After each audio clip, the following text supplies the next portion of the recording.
سوال یہ ہے کہ یہ معاملہ یہاں تک پہنچا کیسے ہے؟ اگر بالفرض حکومت کی سائٹ سے انگیجمنٹ میں اخلاص نہیں تھا تو دوسرا جو فریق تھا تحریک لبیک کی قیادت، کیا وہ فوری طور پر کوئی ایسا مبنی بر دانش فیصلہ نہیں لے سکتی تھی کہ جس کے نتیجے میں پیش آنے والی یہ ساری مخدوش صورتحال پیش نہ آتی؟ ٹی ایل پی کی قیادت پر بھلے ان کی نیت پر شک نہ بھی کیا جائے تو بھی ذہن میں یہ سوال ضرور آتا ہے۔ یہ وجہ ہے کہ احتجاج ہر شہری کا آئینی اور قانونی حق ہے،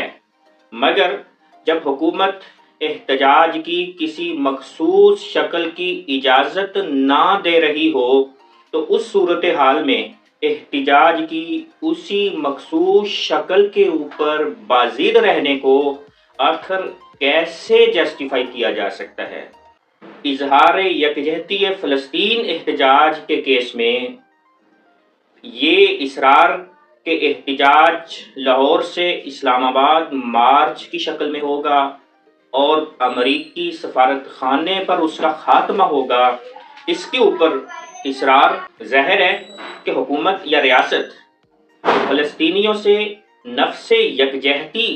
کو تو نہیں روکنا چاہتے تھے۔ کیا ہم یہ سوال پوچھنے میں حق بجانب نہیں ہیں کہ ٹی ایل پی قیادت کو بھی اپنی پوری پالیسیوں کے اوپر اور احتجاج کا جو ان کا طریقہ کار ہے اس کے اوپر نظر ثانی کرنے کی ضرورت ہے؟ تو ادھر ادھر کی نہ بات کر، یہ بتا قافلہ کیوں لٹا،